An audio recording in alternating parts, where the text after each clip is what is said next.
नमस्कार दोस्तों, स्वागत है आपका मेरे YouTube चैनल पे। आज इस वीडियो में हम बात करेंगे इलाहाबाद हाई कोर्ट की वैकेंसी के बारे में।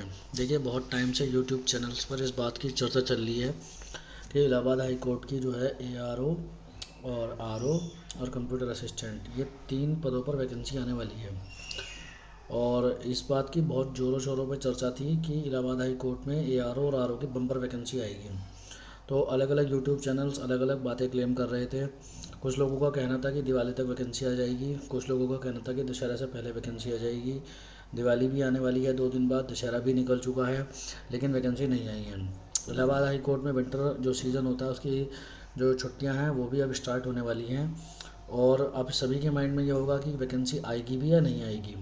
वैसे आप लोगों के लिए तैयारी के लिए ARO और APS निकला हुआ है UPSC से, लेकिन जो लोग इलाहाबाद हाई कोर्ट में अपने आप को अपॉइंट करवाना चाहते हैं उनके लिए एक सपने जैसी जॉब होती है, क्योंकि इसका जो प्रमोशन होता है बहुत जल्दी होता है, बहुत फास्ट होता है और बहुत हाई लेवल तक आप इस कैडर में जा सकते हैं अगर आप इलाहाबाद हाई कोर्ट में पहुंचते हैं।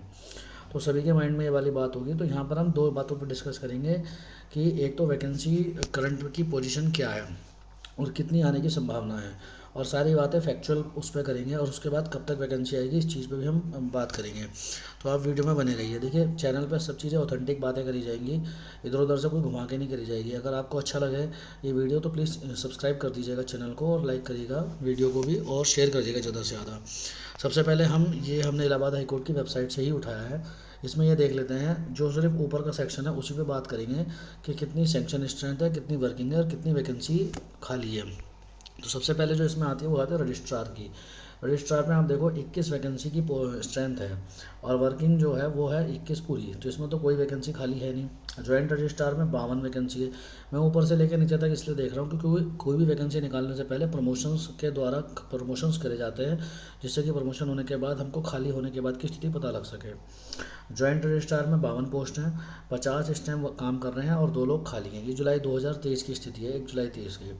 डेप्यूटी रजिस्ट्रार में 76 पोस्ट हैं, 72 इसमें भरी हुई हैं लेकिन 4 वैकेंट है।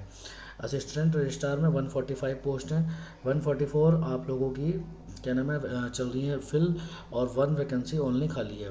सेक्शन ऑफिसर में 378 पोस्ट हैं, 377 वर्किंग में है लेकिन 1 पोस्ट खाली है। रिव्यू ऑफिसर की सबसे ज़्यादा पोस्ट है 1416, जिसमें से 1105 वर्किंग में है लेकिन 311 खाली पोस्ट पड़ी हैं। कंप्यूटर असिस्टेंट की 60 पोस्ट हैं और 37 पोस्ट कैसी हैं वर्किंग में है और बाकी की आपकी खाली है। ठीक है, कितनी 23 पोस्ट। अब यहाँ पे दूसरी बात देखने की यह है कि कितने लोगों को प्रमोशन करा जाएगा। अब इनमें से हम सीधी सीधी आपको एक बात बताते हैं, जो रजिस्ट्रार है, जॉइंट रजिस्ट्रार है, डेप्यूटी रजिस्ट्रार है, असिस्टेंट रजिस्ट्रार है और सेक्शन ऑफिसर है, इनमें तो आपकी डायरेक्ट रिक्रूटमेंट से प्रोसेस नहीं फिल करा जाता है। इन ऊपर की जो 5 वैकेंसी हैं ये प्रमोशन से होती हैं। कुछ यार की इस तरह से ही रहती है कि कंप्यूटर असिस्टेंट से प्रमोट होकर ARO बनते हैं, ARO से रिव्यू ऑफिसर RO बनते हैं, RO से सेक्शन ऑफिसर बनते हैं, सेक्शन ऑफिसर से असिस्टेंट रजिस्ट्रार बनते हैं, असिस्टेंट रजिस्ट्रार से डेप्यूटी और फिर डेप्यूटी से जॉइंट और जॉइंट से रजिस्ट्रार बनते हैं। लेकिन इनकी क्या क्या काल अवधि होती है, अब जैसे कि ये हम इन चीज़ों को भी डिस्कस कर लेते हैं।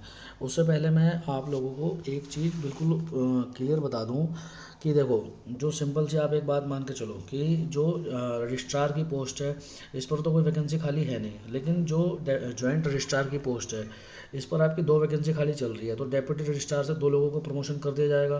तो जब डेप्यूटी रजिस्ट्रार से जॉइंट रजिस्ट्रार पर 2 लोगों का प्रमोशन कर दिया जाएगा तो सीधी सी बात है डेप्यूटी रजिस्ट्रार में 6 वैकेंसी खाली हो जाएंगी, जो कि अभी 4 है। जैसे कि यहाँ पे मैंने आपको बताया कि यहाँ पे अभी 4 है, इस जगह पे 4 वैकेंसी चल रही है, लेकिन जब इनमें से 2 लोग ऊपर चले जाएंगे तो यहाँ पे 6 वैकेंसी आप लोगों की बन जाएंगी। आगे उसके बाद जो असिस्टेंट रजिस्ट्रार है, ठीक है, इसमें क्योंकि अभी एक वैकेंसी खाली चल रही है, लेकिन क्योंकि ऊपर 6 वैकेंट हैं तो इनमें से 6 लोगों को ऊपर प्रमोट कर दिया जाएगा। तो यहाँ पर भी आपकी जो है 7 वैकेंसी बन जाएगी। किस पे? असिस्टेंट रजिस्ट्रार पे 7 वैकेंसी की पोजीशन आपकी बन जाएगी। कितनी बन जाएगी? 7 वैकेंसी की। उसके बाद आपका जो सेक्शन ऑफिसर है, इनमें से भी 7 लोगों को 377 में से 7 लोगों को ऊपर प्रमोट कर दिया जाएगा। तो यहाँ पर अभी एक खाली चल रही है, तो यहाँ पर कितनी बन जाएगी? सेक्शन ऑफिसर पे 8 बन जाएगी। कितनी बन जाएगी? 8 वैकेंसी बन जाएंगी। अब इनमें से भी जब 8 वैकेंसी बन जाएगी, क्योंकि हमारे जो RO वर्किंग है वो 1105 है, तो इन 1105 में से 8 लोगों को ऊपर भेज दिया जाएगा। तो ये जो 8 वैकेंसी ऊपर की तो पूरी होगी, सेक्शन ऑफिसर तक पूरा फिल हो गया। तो नीचे बन जाएगी अब हमारी 319 वैकेंसी। कितनी बन जाएगी? 319। तो पहले तो इस चीज़ को ध्यान रखिए कि अभी के लिए मैं आपको बता दूं, इस तरह से आप ये मान के चलिए कि आर में जो खालीपन है वो 319 है। आर को बेस मानते हुए फिर हम नीचे की साइड चलेंगे ए पे। उससे पहले मैं आपको कुछ दिखा देना चाहता हूँ। उसके बाद पहले मैं क्लियर करूँगा आर की वैकेंसी के बारे में, फिर क्लियर करूँगा ए की, फिर कंप्यूटर असिस्टेंट की। अब हम इसकी नियमावली देखते हैं क्या कहती है, जो इनकी हाई कोर्ट की नियमावली है उसको देखते हैं एक बार। आप देखिए, देखिए ये जो है ये आपकी नियमावली है, the Allahabad high court officers and staff conditions of service and conduct rule 1976। ठीक है, इसमें इन लोगों ने सब कुछ दे रखा है, सभी चीज़ों के बारे में अलग अलग वीडियोस में बताया जाएगा, क्योंकि एक ही वीडियो में अगर हर चीज़ ले लेंगे तो बहुत लंबी हो जाएगी। देखिए जो इसमें सैंक्शन पोस्ट दे रखी है ये पुराने टाइम की है, क्योंकि बाद में पोस्ट बड़ी भी थी, तो इसको मत देखिए। स्ट्रेंथ ऑफ एस्टेब्लिशमेंट दे रखा है, लेकिन इनको मत देखिए क्योंकि ये सब मतलब पुराने टाइम की हैं। उसके बाद तो मतलब लगभग लगभग 3-3 गुना पद इन लोगों ने बढ़ा दिए थे, ये मान के चलिए। ठीक है, तो इसको ना देखिए। और उसके बाद इन्होंने दे रखा है कि भाई ये लोग किस तरह से प्रोवाइड मतलब भर्ती करे जाएंगे। पियोन, फराग, पुलिस सेवक, बिस्टी, स्वीपर, माली, फायरमैन, चौकीदार, लिफ्टमैन, ये सब आपने देखा ही है। डायरेक्ट रिक्रूटमेंट आती है इन लोगों की। जमादार होते हैं जो प्रमोशन से बनते हैं, दफारी भी प्रमोशन से बनते हैं। ठीक है, बंडल लिफ्टर भी प्रमोशन से है, हेड माली भी प्रमोशन से है। इनकी क्वालिफिकेशंस के बारे में भी दे रखा है, कौन इनके अपॉइंटिंग अथॉरिटी होगा।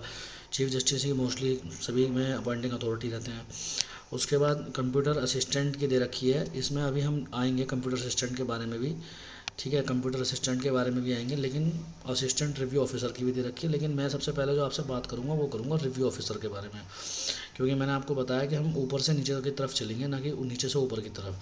क्योंकि जब ऊपर के पदों को भर दिया जाएगा तभी तो नीचे वालों की बात आएगी ना, क्योंकि नीचे वालों का प्रमोशन ऊपर करना है। तो सबसे पहले हम रिव्यू ऑफिसर की बात करेंगे, उसके बाद आगे बात करेंगे। ये देखिए रिव्यू ऑफिसर का आ गया। अब इन्होंने कहा है कि the post of review officer shall be filled by following 2 methods के अकॉर्डिंग जो है रिव्यू ऑफिसर की पोस्ट फिल करी जाएगी। पहला क्या है, 70% by way of promotion from among us, मतलब 70% जो है रिव्यू ऑफिसर की पोस्ट किससे भरी जाएंगी, प्रमोशन के तहत भरी जाएंगी। और प्रमोशन किन का होगा, असिस्टेंट रिव्यू ऑफिसर का होगा। प्रमोशन किसका करेंगे ये लोग, असिस्टेंट रिव्यू ऑफिसर का करेंगे, जिन्होंने 3 साल सर्विस कंप्लीट कर लिया। तो एक चीज़ आपको ये ध्यान में पता लगी कि असिस्टेंट रिव्यू ऑफिसर अगर 3 साल की सर्विस अपनी कर लेता है तो वह एलिजिबल हो जाता है प्रमोशन लेने के लिए रिव्यू ऑफिसर पे। तो ये एक बहुत अच्छी चीज़ है। और इन्होंने कहा है कि 1 जुलाई को उसके रिक्रूटमेंट ईयर में 3 साल की सर्विस हो जानी चाहिए। बाकी 30% इन्होंने कहा है कि डायरेक्ट रिक्रूटमेंट। अभी मैंने आपसे पीछे एक चीज़ बताई थी कि हम जो वैकेंसी मान के चलेंगे कि हमारी कितनी वैकेंसी खाली है आर में, तो वो मान के चलेंगे 319। कितनी वैकेंसी मैंने कहा था, 319 मान के चलेंगे कि हमारी खाली है। अब 319 में इन्होंने कहा है कि 70% भरी जाएंगी, किस में से, प्रमोशन से। अब 319 में मान के चलिए कि अगर 70% भरी जाएंगे प्रमोशन से, तो लगभग लगभग 223 वैकेंसी ए से फिल करी जाएंगी, ये सपोज ये मान के चलिए। देखिए यहाँ पर एक बात और मैं आपको बता दूं कि ये चीफ जस्टिस का पूरा अधिकार होता है कि वो कोई डायरेक्ट रिक्रूटमेंट वाली वैकेंसी प्रमोशन से फिल कर सकता है और प्रमोशन वाली वैकेंसी डायरेक्ट रिक्रूटमेंट से। ये उनके पूरे विवेकाधिकार की बात है और पूरे उनके राइट्स होते हैं, लेकिन एक जो निर्धारित प्रक्रिया है उसको बना रखा है। तो अभी के लिए हम ये मान के चलते हैं कि जो 319 हैं उनमें से लगभग 70% वैकेंसी आपकी 319 में 70% जो पद हैं वो किससे भरे जाएंगे, प्रमोशन से। मतलब 223 लोगों प्रमोट करे जाएंगे ए से, तो ए से आर बन जाएंगे। तो उसके बाद जो आपकी वैकेंट पोस्ट बचती हैं, मतलब जो आर की बचती हैं वो बचती हैं 96 पोस्ट, मतलब 96 पोस्ट पर आपकी वैकेंसी आ सकती है। अब इन 96 में से सिंपल सी बात है, ये 2-4 पद प्लस माइनस हो सकते हैं, +5-6 हो सकते हैं, क्योंकि कुछ पद रिटायरमेंट से भी खाली होते हैं, या फिर बाई चांस किसी की डेथ हो जाए उस वजह से भी खाली होते हैं, या फिर किसी वजह से किसी को अगर टर्मिनेट करा गया सर्विस से तब भी इस तरह के पद खाली होते हैं। तो इसमें +-5-6 कर सकते हैं आप। इसमें ऐसा नहीं कि बिल्कुल हार्ड एंड फास्ट का रूल है। तो एक अनुमान के तहत आप ये मान के चल सकते हैं कि आपको 90 से लेकर 100 पद आर के देखने के लिए मिल सकते हैं जब भी वैकेंसी आएगी। अभी हम ये भी बात करेंगे वैकेंसी कब आएगी, लेकिन अभी के लिए 90 से 100 पद आप मान के चल सकते हैं एक मोटा मोटी कि हमारे आर के आ सकते हैं। अब जब आपको पता है कि 223, अब हम फिर से वहीं पे आ जाते हैं जो हमारी पुराने वाली चीज़ थी। एक मिनट देखिए, अब हम फिर से यहीं पर आ गए। अब आपको पता लग गया है कि 223 पद हमारे ए से लिए जाएंगे। अब ए में इस टाइम वर्किंग स्ट्रेंथ कितनी है, आप देख रहे हैं वर्किंग स्ट्रेंथ है 368, वर्किंग स्ट्रेंथ है 368। अब इनमें से 223 लोगों को बना दिया जाएगा आर जब 223 लोगों को ARO बना दिया जाएगा तो आपकी कितनी पोस्ट खाली बचेंगी। देखो आप 368 में से 223, अब यहाँ पर कितने पद और खाली हो गए, मतलब कितने वर्किंग में हो गए। 8 में से 3 गए 5, 6 में से 2 गए 4, 3 में से 2 गए 145 वर्किंग रह गए। और टोटल पोस्ट कितनी थी 468। तो 468 अब टोटल पोस्ट थी, तो मतलब 468 टोटल पोस्ट है और 145 वर्किंग में है। 145 किस में है, वर्किंग में है। तो 8 में से 5 गए 3, 6 में से 4 गए 2 और 4 में से 1 गए 3। तो आपकी 323 पोस्ट ऐसी हो गई जो ARO पे हैं। अब 323 पदों पर मान के चलते हैं कि 323 पदों पर ARO के पद खाली हैं। अभी वर्तमान की स्थिति जो है ये है, इसको मान के चलते हैं मतलब एक जनरल, एक स्टैंडर्ड क्राइटेरिया। अब वापस हम उसी पे जाते हैं जो हमारी नियमावली क्या कहती है। देखिए वापस हम इसी पे आ गए हैं। अब हम इसमें देखते हैं कि ARO में क्या कहती है नियमावली। ARO में नियमावली क्या कहती है, एक मिनट आप यहाँ पे बने रहिए। ये देखिए, यहाँ देखिए क्या कह रही है, मस्ट पजेसेस, ये तो इन्होंने क्वालिफिकेशन दे रखी है। यहाँ देखिए असिस्टेंट रिव्यू ऑफिसर की 80% by direct recruitment through competitive exam. मतलब आपकी जो 323 वैकेंसी हैं उनमें से कितने 80% वैकेंसी आएगी आपकी डायरेक्ट रिक्रूटमेंट से। अब आप बताइए 323 का 80% कितना होता है। तो सभी लोग पढ़े लिखे हैं, लगभग 258 पदों पर आपकी वैकेंसी आएगी ARO पे। तो सिंपल सी बात है कि ARO पे कितनी वैकेंसी आनी है आपकी, लगभग 258 पदों पे ये आपकी वैकेंसी आ सकती है। कैसे, आपके डायरेक्ट रिक्रूटमेंट के थ्रू। और जो बाकी बचे हुए पद हैं 65, उन्हें मान के चलिए कि वो भरे जाएंगे आपके प्रमोशन से, क्योंकि वो जो 25% वाला क्राइटेरिया है उसमें 65 पोस्ट आपकी बाय प्रमोशन भरी जाएंगी। तो अब आपको पता लग गया कि आपकी कितनी कितनी पोस्ट आ सकती है। जो आप लोगों के लिए मेजर चीज़ रखती है वो कितनी कितनी है भाई। ARO की मैंने कितनी बताई आपको भाई 96 एक राउंड, और आपको ARO की कितनी बताई है मैंने, ARO की लगभग आ सकती है आपकी कितनी 258 पोस्ट। तो इस हिसाब से लगभग 258 और 96 का अगर मान के चलें तो आप कितना बैठेगा, सिंपल सी बात है 96 400 और आपका 350, लगभग जो है 354 पोस्ट के आसपास आपकी 350 पदों के आसपास ARO प्लस RO की वैकेंसी आ सकती है। मतलब ठीक ठाक पद है जिनमें दोनों की क्वालिफिकेशन सेम ही होती है। आपको पता है सिंपल ग्रेजुएशन मांगते हैं और एक CCC का सर्टिफिकेट मांगते हैं। इसके अलावा ये लोग कुछ नहीं मांगते। बाकी आपकी स्पीड 25 वर्ड पर मिनट की होनी चाहिए। जो लोग पहले से तैयारी करते आ रहे हैं उनको इस चीज़ के बारे में पता भी है। ठीक है, अब आगे दूसरी बात ये हो गई, कुछ कंप्यूटर असिस्टेंट के कैंडिडेट्स भी हैं तो उनको भी इसी में इंक्लूड कर लेते हैं। अब जब मैंने बताया कि 65 पोस्ट जो है आपकी किससे फिल करी जाएंगी, 65 पोस्ट आपकी बाय प्रमोशन फिल करी जाएंगी। अब दोबारा हम उसी पे जाते हैं जो हमारा क्या नाम है, हमारा जो हमारा चार्ट है। अब देखो इसमें 37 वैकेंसी वर्किंग स्ट्रेंथ में है। तो ये जो वर्किंग स्ट्रेंथ के सी हैं ये मान के चलिए कि इनको किस पे प्रमोट कर दिया जाएगा, इनको सबको पूरे के पूरे प्रमोट कर दिए जाएंगे ARO पे। जब ये ARO पे, क्योंकि वहाँ तो वैसे भी 65 वैकेंसी खाली है, ये मान के चलिए 65 प्रमोशंस के थ्रू भरे जाने हैं। और उसके बाद भी बहुत सारे पद वहाँ पर प्रमोशन वाले खाली रह जाएंगे। हो सकता है उन जो खाली रहने वाले पद हैं 65 में से 37 मतलब लगभग 30 पदों के आसपास, उनको क्या पता डायरेक्ट रिक्रूटमेंट के थ्रू ही फिल कर लिया जाए। क्योंकि ये मैंने बताया चीफ जस्टिस का अधिकार है कि वो किस तरह से इनको फिल करते हैं। अगर पदों के खाली रहने की संभावना है तो वो उनको मर्ज करके, मतलब डायरेक्ट रिक्रूटमेंट वालों को प्रमोशन से या प्रमोशन वालों को डायरेक्ट रिक्रूटमेंट, जिससे कि ज़्यादा से ज़्यादा स्टाफ बना रहे, इसको भी ये लोग फिल कर सकते हैं। ठीक है, दूसरी बात, अब आगे की बात सुन लीजिए। फिर ये जो 60 हैं, अब ये कैसे फिल करे जाएंगे, क्योंकि अब यहाँ तो पूरे के पूरे 60 वैकेंट हो गए, तो इसको भी देख लीजिए कैसे फिल करे जाएंगे इसकी मिनिमम वाली। तो अब आपने देख लिया कि 60% पद जो है डायरेक्ट रिक्रूटमेंट से फिल करे जाएंगे और 40% बाय प्रमोशन से। तो अगर कंप्यूटर असिस्टेंट में 60 पद हैं तो 60 में से ये मान के चलिए कि लगभग 36 पदों पर, कितने 36 पदों पर आपकी वैकेंसी कंप्यूटर असिस्टेंट पर आ सकती है।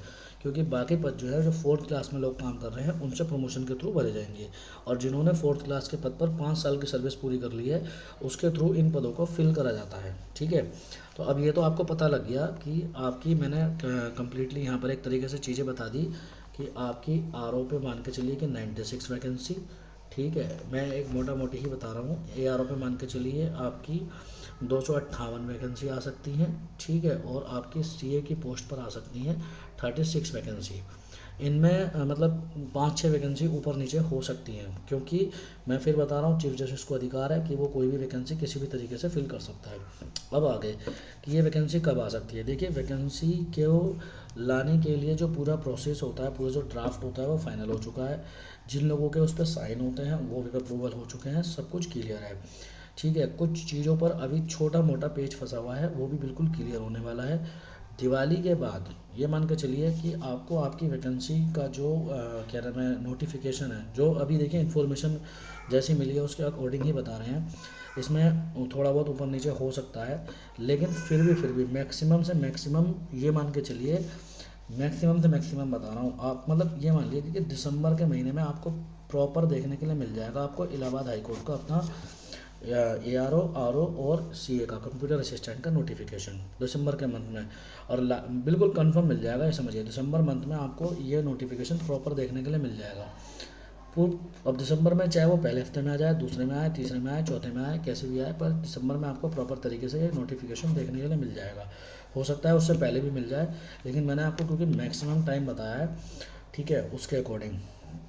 अब मैं आपको एक चीज़ और बता देता हूँ कि इलाहाबाद हाई कोर्ट का जो पहले एग्ज़ाम हुआ था ARO RO का, उस पर टाइपिंग सेम डे रखी गई थी।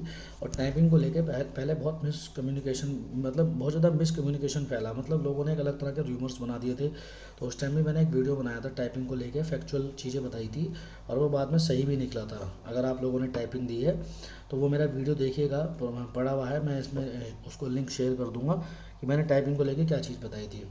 तो आगे मैं इसमें कुछ चीज़ें आपको बताऊंगा कि आपको इस पोस्ट पर क्यों, मतलब इस पोस्ट की तैयारी क्यों करनी चाहिए, क्या फ़ायदे हैं और कहाँ तक आपका प्रमोशन हो सकता है। वैसे तो आपने इसमें देखा रजिस्ट्रार तक प्रमोशन हो सकता है, लेकिन कुछ डिपार्टमेंटल पोस्ट होती हैं इसमें, उसके बारे में आपको बताऊँगा और बाय प्रूफ बताऊँगा।